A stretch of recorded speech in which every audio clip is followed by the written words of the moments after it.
Hey everybody, it's Anna. Time for a new tarot story this week. We start with the Wednesday card, and for that we have the Nine of Wands reversed.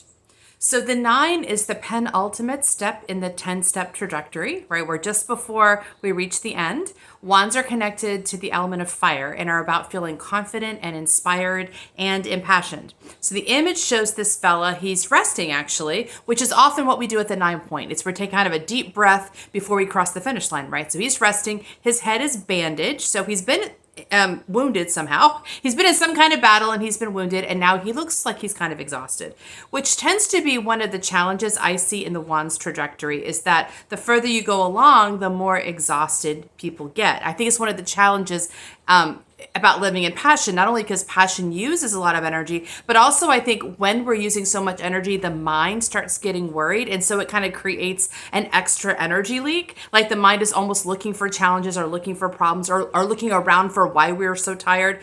And so it creates a double whammy of you're engaging very vigorously in your passion and your vision, and the mind is ill at ease, right? So at this point in the Wands trajectory, I think that there's a danger of we're so close to the finish line.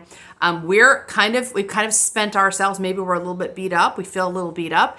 The mind is still worrying about what we've done wrong, and we have this reversal, right? And that suggests to me that we're stuck.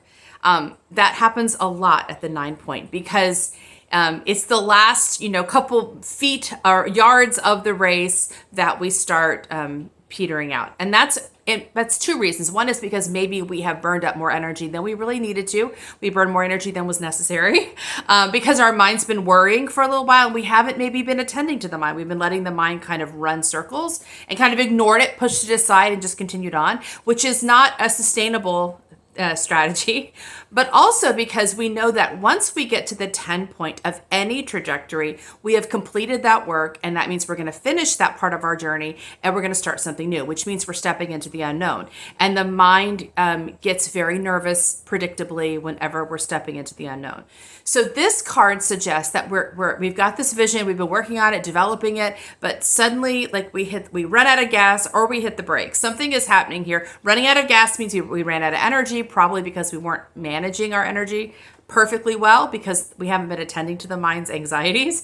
But secondly, or we hit the brakes where the mind says, no, I don't want to do the new thing. I don't want to finish this piece of work. I want to go back. Let's review it. Let's recheck it. Let's go back and let's go back further in the journey and do some of the old pieces again to make sure we get it just right. But really it's a delaying tactic. So it'd be nice here to figure out what is getting us stopped. Is it that our energy is now exhausted because we weren't paying attention? We were kind of ignoring the anxiety the mind had all along that was losing some energy? Or is it the mind fearful of what happens when we complete this piece of the journey and we start something new? So if you can identify where this challenge is, then of course you're halfway to solving the problem, right? So that's the card for today, and I'll see you tomorrow for our next one. Bye.